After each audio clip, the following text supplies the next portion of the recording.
We are super happy to have Sany Munro back as our keynote speaker. Woo! That's right. The Titan of Teardown is in the house.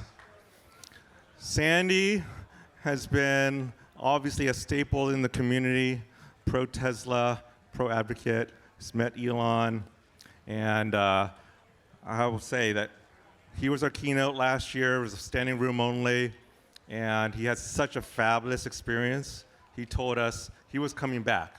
Right there and then, he already told us he was coming back. And so now's the time. He is back.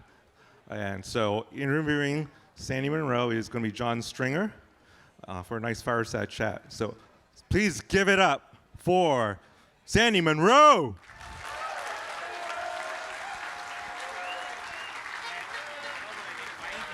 Thank you.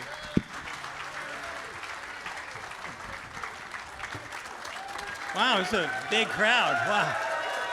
We have a cowboy in the house. Who is pumped to hear Sandy? This is his second year at the Tesla Takeover. So first off, thank you. Did you want to throw those hats out? This is what I did last year, and it seemed to go over well. So. Wow, these ones fly further. There you go. Well, Sandy, take a seat, get yourself comfortable, and how are you doing? I'm doing fine. If you I sure? can get into this chair. Had a couple there beers. Yeah, I thought I was going to go over front ways there. I got my heels caught in the wrong place. Anyway, yeah, everything's been beautiful. I don't know who gave me the beer, but thank you. Thanks. That was probably And there we are, right there. Corey. Yeah. Thank you. Well, awesome. Thank you for coming back for your second year in a row. For those of you that don't know, Sandy and I have some history. I actually gave him his first FSD beta ride. I think it was about 2 weeks before you interviewed Elon. And actually at that time, it was back when you were under the NDA, but as we all know, Sandy's not news. And so, had to clarify that with Tesla on that, but gave him his first ride and his mind was absolutely blown. And so, yeah. And then next, I think it was about a year and a half later, you came to the your first Tesla Takeover, which was our second one. And then obviously you're back here today. Yeah, and happy to be here. I really appreciate the fact that you guys have invited us back. I absolutely am big on Tesla, but also just in general, electrification of the United States. My job is to, I think my job is to get us moving in the right direction, regardless of who happens to have a good electric vehicle. Yeah. Totally. Well, yeah, let's give it a round of applause. Shout out to Tesla for obviously leading that. But yeah, if we just kind of step back, you've had over 40 years in the automotive industry. When you first heard about Tesla, what were your initial thoughts? I don't think I had a thought on it because we had actually worked on electric vehicles prior to Tesla coming into the marketplace. And when somebody comes out with a trick roadster, and that's kind of like, it's a low volume thing and whatnot, and there'll be a market for anything that's got, low volume. I really didn't take Tesla seriously until I saw the Model 3. The Model S didn't do it for me. We brought it in, we looked at it, we told the customer at the time that there's nothing really here that you're going to be needing or wanting. It's an expensive, low-volume car, and the people who asked, I don't think it makes much difference. It was Daimler Chrysler that asked us to look at it, and I said, there's nothing here. I don't want to take your... It costs about $1.2 million or $1.3 million to do an assessment on a car, and I didn't want to steal their money. Then we heard about the Model 3. That was a high volume car. That's a car that's for the people, like the general population, and we had to have it. And we were very, very lucky. I mean, that was the time of COVID or early. People didn't really understand what COVID was, but we got that car. It was one of the last ones that got out of the factory before they shut it down. It made it to Michigan. The 2 or 3 days before the governor shut down all factories, gave us a time to figure out how we were going to do the assessment, and then how we're going to get the word out. Well, that's when Corey came up with the idea of going to YouTube, and the rest is history. But my initial reaction to Tesla was low volume. They're not the kind of cars that I want to waste my time with. But when I got to the Model 3, everything changed. Everything. Nothing's the same. Nothing after Tesla. Nothing. Well, let's get into that. What was different about this, right? Because again, you have 40 years of history in the business. Yeah. And again, clearly Tesla was just, low volume, high priced, overlooked it. So here you get this Model 3, you tear it down. What are your thoughts? Initially, what a piece of shit. I can't begin Fair to enough. tell you. Yeah, I can't begin to tell you how disappointed I was, because we had no customers when COVID happened. We were dead in the water, and I started looking at this thing, and I'm thinking, who's going to want to buy a report on this thing?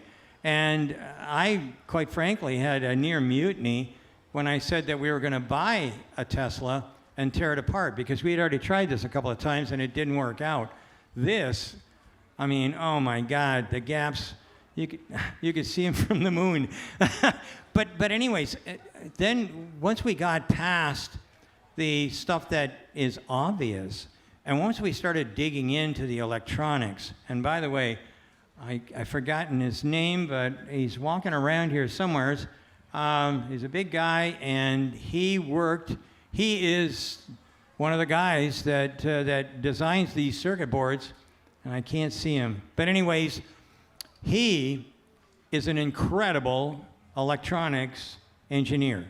And when I took the lid off the inverter and we started looking at it, I just about wet myself. It was so impressive.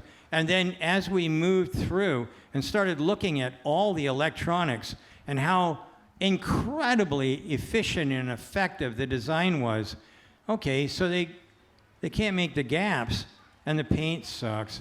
But you know what? Everything that really counts, the powertrain, the power distribution, the electronics, the communications, the software, everything was 10 years ahead of everybody else. And it's still 6 or 8 years. Yeah. No, I think anyone that's driven a Tesla, especially, I mean, it's crazy that the Model 3 has been out for 5 years, and when you drive it, especially on autopilot, it absolutely changes. It can change your life depending on how many miles a day you're driving. So I can speak to, it's literally a phone on wheels. But on the manufacturing side, how did it change the game? I mean, again, you're talking these OEMs, changing their models every 2 to 4 years and really just keeping status quo. And really all of the OEMs, the legacy OEMs, are built on a dealership model, and they make all of their money off of service. And so Tesla brings a car to the market that literally has 0 to no maintenance and absolutely changes the game. So from a manufacturing standpoint, what did you first see? Okay, so let's take on dealerships first. I never liked dealerships. I used to drive sports cars, mostly English sports cars, and there was no dealership. You kind of like fixed your own, and that was fine with me. The first car that I ever bought that was new, that came from a dealership, was a Ford Pinto station wagon. What a sad day that was. I knew then that I was getting older. It was a miserable experience. And every time I brought that car back, which was a lot, I get one of the dealership kind of answers. Well, don't you realize these cars are made in 60 seconds? That's the line speed, but I'm sure it takes longer than 60 seconds to put it together. And, oh, well, maintenance here is very, very important. And, after 2,000 miles, you should change the oil. Hold on. I'm an engine engineer. What are you telling me? It was just one line of crap after another, and it's still the same. I have no use for, I'm sorry if there's dealership people here in the audience, but I would suggest selling shoes. There's no Ouch. maintenance on shoes. Anyhow, so for me, that part of the equation is simple. If we want to talk about manufacturing, you cannot, in your wildest imagination, realize or understand how much Tesla has affected the auto industry around the world. So I'm going to talk a little bit about the giga castings. These are something that a lot of people, Munro, my company, Munro as well, has tried to talk the big OEMs into for basically the 40 years that I've been in the auto business, and with no success whatsoever. And the reason for that is always the same. Sandy, you don't understand. In 1957, we did this giant study and found out that body on frame isn't the answer. We have to go to a unibody. Really? Nothing has progressed since 1957. That's ponderous. And then I ripped a Tesla for the rear end of their car. 120 parts, over 1,000 fastening components. I said this should be one piece. And Elon has said this in a couple of different videos, and that was his impetus to go to one piece. And that one piece could only be done two ways. One would be plastic injection molding, and that don't work. And the other one was die casting from Hydra, and there's the name of the company that makes the molds is a place called Costamp in Italy. Both of those companies are in Italy. Both of them were going bankrupt because they couldn't get anybody to buy their great big giant molds. Now what's happened? Everybody on the planet is trying to get in. Everybody on the planet is trying to figure out how they're going to get basically the front and rear of their vehicles, and maybe even the battery boxes, all in great big gigantic castings. Why? Because it's cheaper. It's more cost effective. Like, cheaper is one thing, like less cost, but then sometimes you wind up with secondary or tertiary operations that you've got to do that make things incredibly difficult. Everybody was under the impression that if you shoot, by the way, here's something you may not have known. Those die castings, when they die cast using anywhere from 6,000 tons to 9,000 tons, when they push the button, it takes less than 1 second to fill that gigantic mold. That is really a feat all by itself. How much time does it take to stamp a single part? Nowhere near a second. You're looking at having to run 3 shifts for stamped parts, whereas Tesla can run at 40 seconds, which is their line speed. You cannot believe what happens when you take a whole shift level out of a factory. And then the floor space. The floor space for a stamping line is gigantic. I mean, think of the biggest mall you've been in and double it. That's kind of what happens when you do stampings. If you do die castings, you're down to about 1/10 of that factory floor space. Why is that important? You pay taxes on it. You pay utility costs on it. The number of people that you need to get the job done are infinitely smaller than anything else. None of these clowns wanted to move because why? Because they already had these giant stamping machines, and they wouldn't change because nobody else has changed. And there's a basic flaw in the philosophy of all big companies. We aren't going to be a pioneer. We're never going to be first.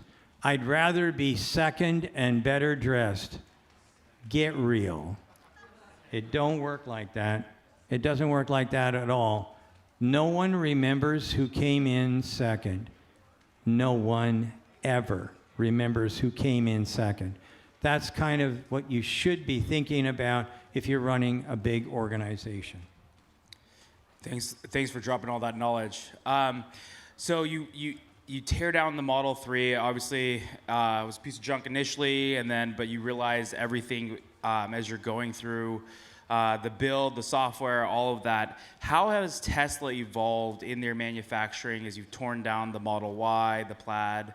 How have you seen them evolved over the past 5-6 years? Yeah, mostly what we see is the advancement coming from Tesla is, well, here, I'll give you an example. So I criticized the Model 3 for the rear end of that vehicle, and that was in 2020.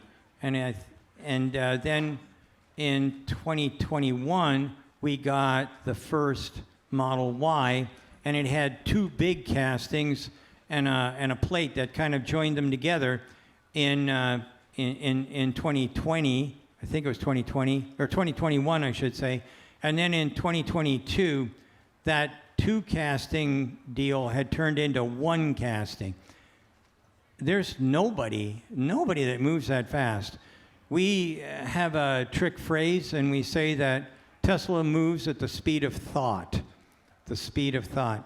Most of the rest of them move at the speed of a snail or a tortoise, something like that.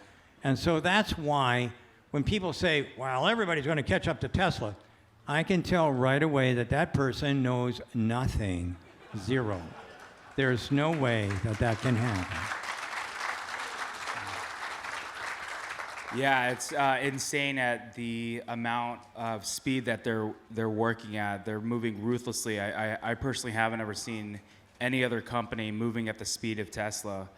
What would you say as far as, legacy auto? They obviously have the ball and chain of being ICE car makers first, but are you seeing the legacy OEMs making the changes that you've either been suggesting, or are they even is there really any way for them to really, turn the Titanic from hitting the big iceberg?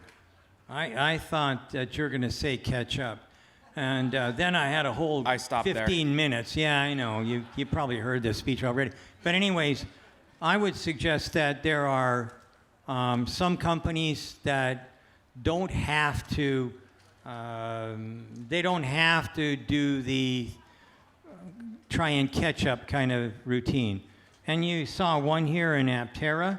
That product is going to come basically as a perfect build. And they'll add a few more things, and it'll be on the road. So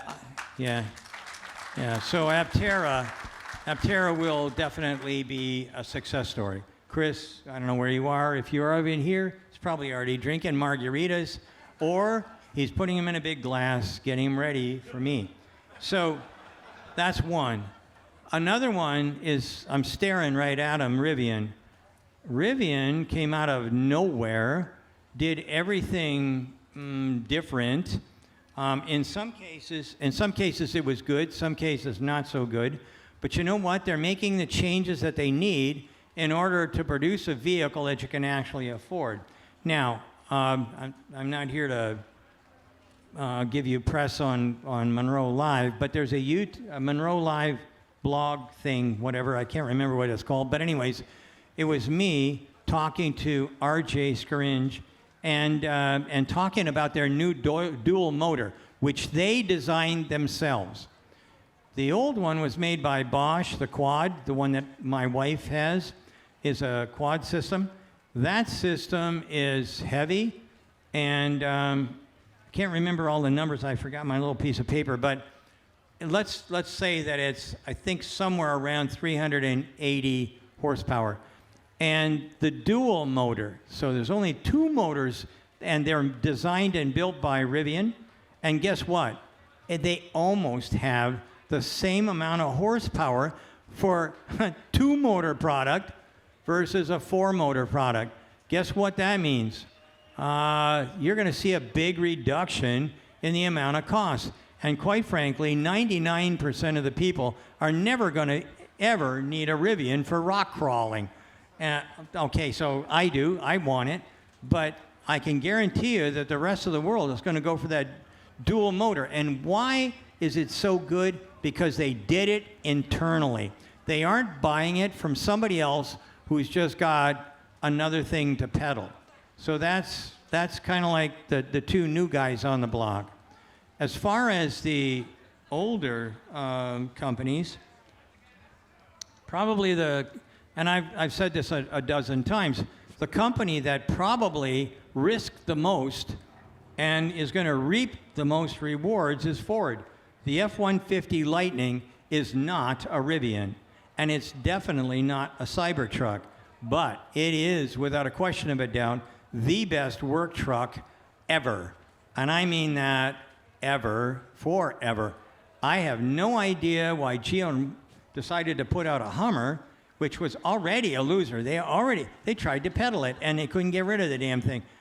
I don't know why they came out with that. I haven't had a chance to drive a Silverado yet, and most people have said, if you decide you're going to tear apart a Cadillac, well, we're not going to buy that product. We're not going to buy your reports. So I guess I'm not doing that. The Mustang Mach-E after Tesla, that's my second choice. When people say, I don't want to buy a Tesla for whatever reason, then I suggest maybe they might want to consider looking at a Mach-E. That's incredible. That's an incredible situation to have me talking about somebody else that is kind of close to what Tesla is. Now let's talk about the other end of the spectrum. One more. Okay, so they fired the little fat kid that used to run Toyota. And he was a useless waste of time. He just happened to be a relative inside that company. I talked to his grandfather, E.G. Toyota. E.G. was brilliant. This kid was useless.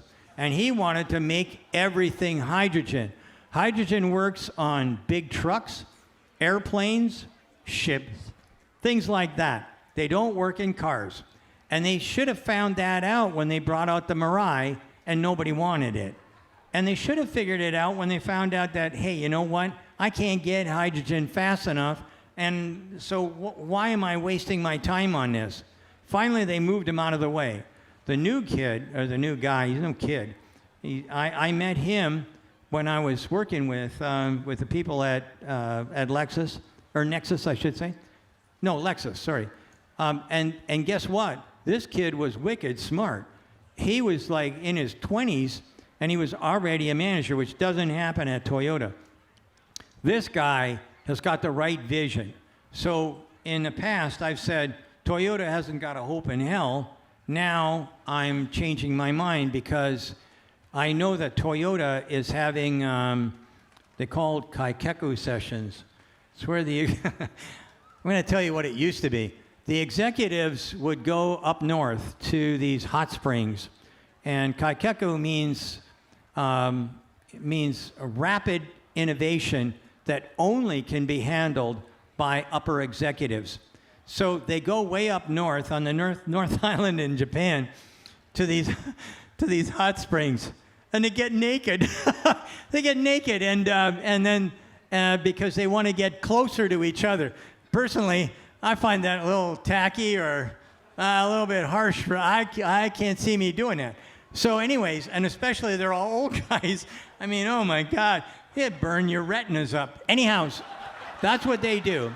And when they come down from these mountains or hot springs or whatever, they have a new plan. And that's what I've heard has been happening at Toyota. So they are probably going to be giving Ford a run for their money, for sure. And then you have to also include the new entries from China. So what you don't know is that I spent from 2014 to 2019 training the Chinese companies on how to design electric vehicles. They already know how to make cars. They make about 13 million cars a year in China. And you know what? They know how to make really good cars, really good fit and finish. They understand customer acceptance. They have really good people on software. They have a lot of good stuff, really good stuff.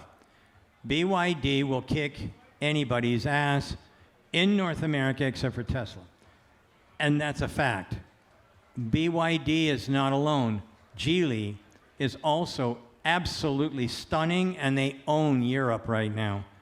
What I've been told by, I'm going to get to VW here in a second, but I've been told by the guys at VW that if you take a German and you can talk them into sitting and driving an electric car that came from China, more than 50%, 57% of those people who've sat in it and driven it will forget that they're German and buy a Chinese car. Woe the day that we allow Chinese cars into the United States, because it will be the end of a lot of established OEMs. And that gets me to the bottom of the pit, which is unfortunately Volkswagen. I cannot believe, I thought that they were going to come in and be a real contender against Tesla. And if you've seen my video on the ID4, you can see that I was not a happy camper.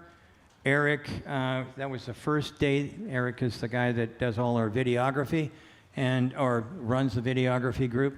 And he thought that maybe he should find a new job because he thought the boss was nuts. And because I was so unhappy. Nothing worked. Zero worked. You know how many over-the-air updates an ID4 owner has had since the day they bought it, even if they bought the first one? Take a guess. 0?